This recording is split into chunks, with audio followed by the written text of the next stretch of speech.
Boa noite a todos. Que Deus nosso Pai, Jesus nosso Mestre, esteja entre nós. Primeiramente, vou passar um convite a vocês. Teremos uma palestra musical doutrinária com Vansan. O tema é Terapia Musical do Amor. Será no dia 24 de outubro, será um sábado, às 19h30. Todos estão convidados. Hoje eu vou falar de mais um feito de Jesus. Estudar as atividades de Jesus, o que ele fez, o que ele ensinou, é um motivo de muita alegria para todos nós. Ultimamente eu venho estudando as curas realizadas por Jesus. E a gente percebe, estudando o Evangelho, que o Senhor aproveitava todos os momentos de sua vida que nós conhecemos, sempre para colocar um ensinamento, deixar um aprendizado para nós. E durante as curas também, não é só a cura que ele realizava, ficava ali um apanhado de sabedoria. Hoje eu vou falar da cura do homem da mão mirrada, né? Ou da mão atrofiada. Então, essa cura, ela é relatada por 3 evangelistas. Por Mateus, está no capítulo 12, Marcos está no capítulo 3 e Lucas está no capítulo 6. A maioria deles tem esse relato no começo dos seus evangelhos. Tá? Então, Lucas, é só o evangelho de Lucas que nos diz, talvez até por Lucas ser médico, né, que a mão atrofiada desse homem era a mão direita, né? E a nossa mão, né, é um órgão fabuloso, né? Nós que a temos perfeitas, sem nenhuma atrofia, a gente às vezes nem pensa no assunto, mas é algo maravilhoso, que quanta coisa a gente faz com as mãos, né? Na verdade, é o nosso cérebro que trabalha, né, através de nossas mãos. Do cérebro vem o comando e a mão executa. Que nós possamos, sempre usar a nossa mão para o bem, jamais para o mal. Então, ter a mão atrofiada deveria ser um motivo de bastante dificuldade para esse homem. Antes de entrar no assunto propriamente dito, né, uma vez que os evangelistas começam assim: um outro sábado Jesus entrou na sinagoga, né, mostrando que existia um sábado anterior. E todos os 3 evangelistas, eles falam outro relato igual, todos eles, de um acontecimento anterior. O Senhor estava, um sábado antes talvez, ou algum sábado atrás, o Senhor estava andando com os seus discípulos.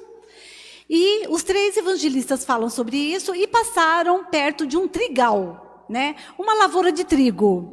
E devido aos seus discípulos estarem com fome, o trigo já estava maduro e eles foram debulhando a espiga de trigo e comendo. Os fariseus já estavam espionando Jesus. Fariseus e escribas já queriam saber quem era aquele rabino, né, que conseguia falar do amor com tanta tranquilidade, com tanta facilidade. Só que eles não estavam interessados nesse assunto, né? Estavam vendo se tudo que esse mestre fazia não contrariava a lei deles. Então, nesse dia já tinha fariseus e escribas perto. Então, o Senhor estava ali com seus discípulos e eles comendo desse trigo e eles falaram, né, como pode, num dia de sábado, né, ele estar fazendo uma coisa dessa, retirando trigo, quer dizer, colhendo trigo para comer. Aí o Senhor diz assim: vocês não leram que Davi, um certo dia, junto com o rei Davi, junto com seus companheiros, né, entraram no templo e comeram o pão lá dentro do templo, que só os sacerdotes poderiam comer, que era um pão oferecido a Deus, e eles comeram, e foi num dia de sábado também? Aí o Senhor rematou assim: o Filho do Homem tem autoridade sobre o sábado. O que significa isso? Durante muitas passagens do Evangelho, Jesus se diz Filho do Homem. Filho do homem é aquele ser que não precisa mais passar pelos ciclos das reencarnações como nós precisamos.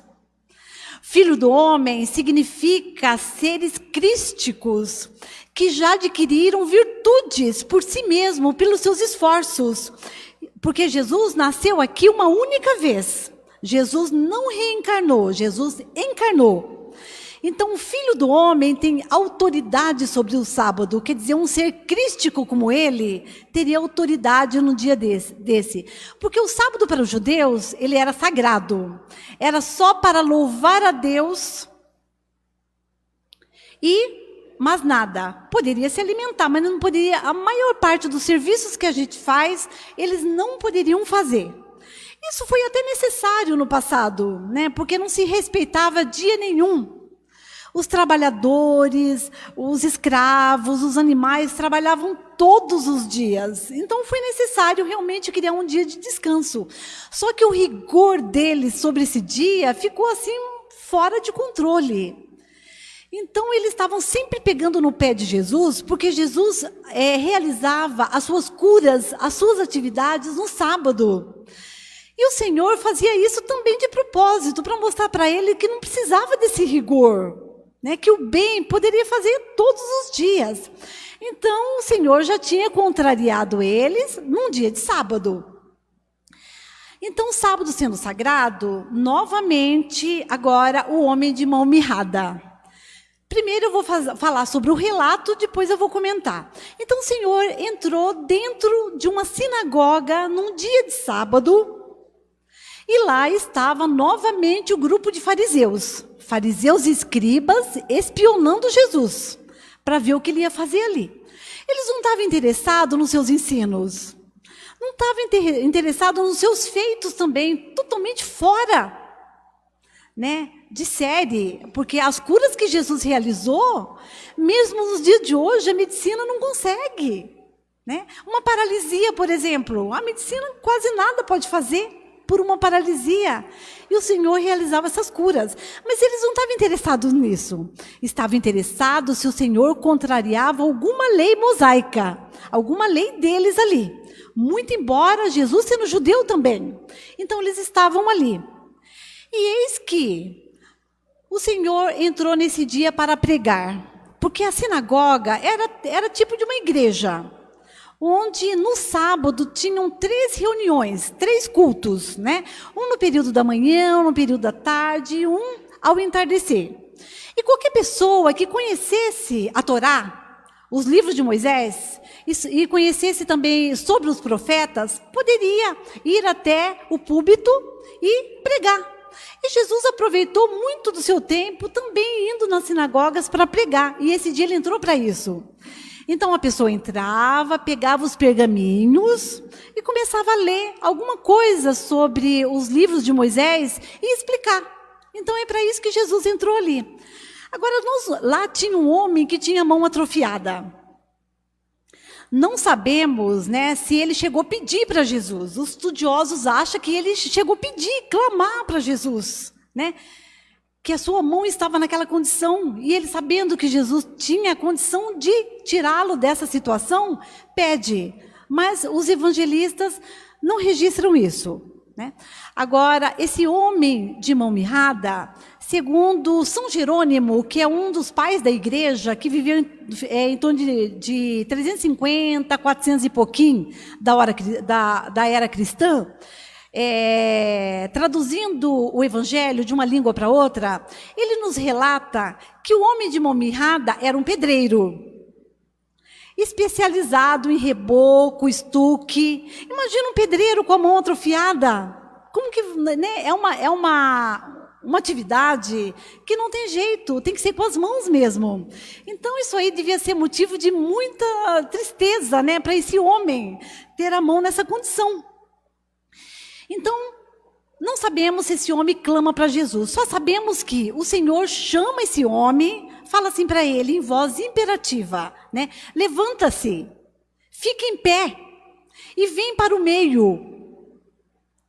Para nós, levantar e ficar em pé é a mesma coisa, né? Mas para os judeus tinha uma outra significação. Levanta-te, fica em pé e vem para o meio. Né? Nesse momento, os fariseus, né, ficaram assim, intrigados. é onde Jesus fala para os fariseus: o que vocês acham que é certo fazer? Fazer o bem ou fazer o mal? Deixar livrar alguém da morte ou deixar morrer? Jesus faz uma pergunta capciosa para os fariseus, né? Aí, nesse momento, ele fala, o homem já estando no meio, ele fala para o homem: estenda a mão. E o homem estende a mão. E a mão fica curada só com a voz de Jesus. Ele não fez mais nada. Foi só a sua voz. E nesse momento, fariseus e escribas que estavam ali presentes ficaram irados, com raiva de Jesus. E já saindo dali depois, já programaram o que poderiam fazer para poder matá-lo, para poder tirá-lo de circulação. Então, o homem de mão mirrada: levante-se, disse Jesus. Quando Jesus diz levanta-te, né? O que significa, né? Para esse homem: crie ânimo, né? Crie coragem, em frente, fique em pé. Em pé significa uma verticalização, ficar na vertical. Né? Ficar na vertical no pensamento, nas atitudes, não só no corpo. Né? Ficar na horizontal é se sintonizar com Deus. É receber energias dos mundos e dos espíritos superiores. É estar com um ânimo elevado. É orar, é estudar, é buscar aquilo que é bom. Isso é ficar em pé. Então Jesus diz para esse homem: fica em pé. Vem para o meio. Jesus falando vem para o meio, não é porque ele estava querendo expor esse homem. Vem para o meio significa saia da periferia. Você não precisa ficar com vergonha de estar assim. Vem para o meio, você é igual a todos. Porque o local que ficava, o local de pregação dentro da sinagoga ficava numa área assim, onde todos estavam voltados para aquele local. Tanto que quem pregava ali era visto por todos, né? Visto bem por todos, pela posição que ficava na sinagoga. Então o Senhor chamando esse homem, vem para o meio, significa, né, para ele sair da periferia. É um ato de carinho de Jesus. Porque quantos de nós, né, devido à nossa condição financeira, à nossa condição social, nossa condição intelectual, né, às vezes somos marginalizados, as pessoas não dão valor, as pessoas não consideram. Porque nós vivemos numa sociedade que se considera a pompa que a pessoa mostra, o carrão, as roupas, o penteado, a beleza, né? Se a pessoa não tem isso para oferecer, as pessoas não valorizam. As pessoas não querem saber quem é a pessoa interiormente. Ninguém está dando muito valor nisso.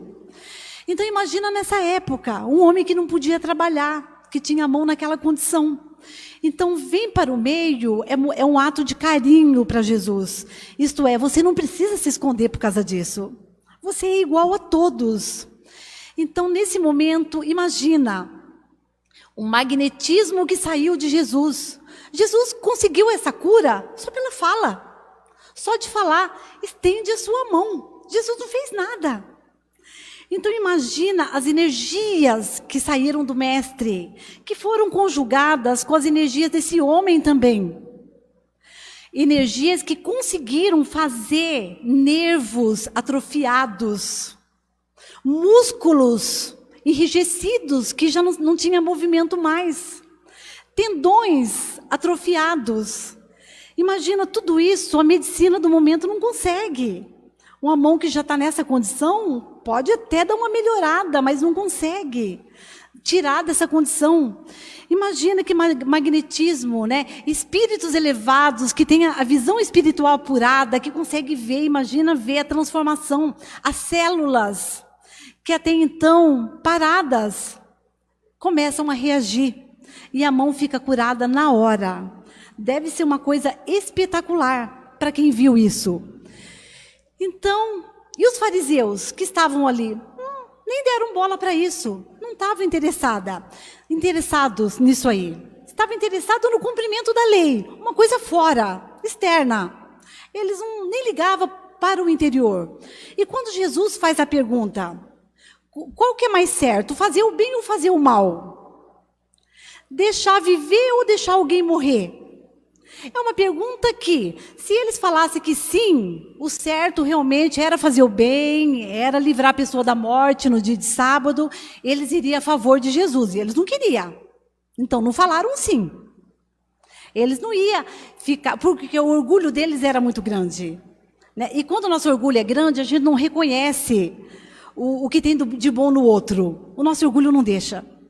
Então, não puderam falar sim. Se eles falassem não também, o povo que estava ali, que estava presenciando tudo aquilo, aquela cura, ia ficar contra eles. Então, Jesus deixa eles também sem ação naquele momento. E olha que o Senhor, Ele não tinha medo de nada. Né? Enquanto a gente tem medo de se expor, o que os outros vão falar, o que os outros não vão falar, infelizmente a gente, às vezes, em certos momentos, a gente deixa de agir porque tem medo do que o outro vai achar. Jesus não tinha medo de nada. Se ele estava fazendo corretamente, que é o que ele sempre fazia, não temia nada. Tanto que depois dali, a perseguição sobre o Senhor foi imensa. Né? As curas que ele realizava. E a ressurreição de Lázaro foi o estopim. Aí, os fariseus já não aguentaram mais nada. Né? Então, ele continuou fazendo suas curas, fazendo os ensinos, dando estímulo para os seus discípulos. Porque após a sua morte, né, que foi tão trágica, que foi tão triste, os discípulos precisavam de força do grande mestre. Então ele ficou durante todo o resto do tempo fazendo tudo isso. Ele não temeu. E os fariseus dali para frente tiveram uma perseguição mesmo imensa sobre o grande mestre. Conforme a gente vai estudando o evangelho, a gente vai vendo tudo que ele fazia, eles questionavam. Eles procuravam encontrar algo que contrariava a lei deles. Uma lei que via só fora. Só o que acontecia fora. O indivíduo por dentro não interessava. Era igual muitas igrejas de hoje, né, que são falsas religiões, que só prega a prosperidade material. O espírito, o interior, que é o importante nosso, é o que está dentro de nós. Não é o que está fora. Muitas igrejas da atualidade não estão dando bola para isso. Não ensinam os seus seguidores que é dentro que a gente tem que mexer. É aqui que tem que transformar. Fora, carro que tem, propriedade, isso não vai resolver nada, porque isso a gente não leva. Então Jesus, dali para frente, né, mesmo sendo perseguido, ele continuou firme, né? Porque ensinava o amor com tanta tranquilidade, com tanta facilidade, que os fariseus, né, não sabiam o que fazer. E sua fama ficou tão grande, né, com tantos outros feitos que ele fez. Então vamos voltar para o homem de mão mirrada, né? As nossas mãos, né, são incríveis, né? Quanta coisa boa, quanta atividade a gente pode fazer com essas mãos. A gente pode fazer o mal também, comprometendo a nossa vida e nossas encarnações. Infelizmente, muitos de nós usam esse órgão divino, que é comandado pelo cérebro. Na verdade, é o cérebro que faz. A mão só obedece. Né?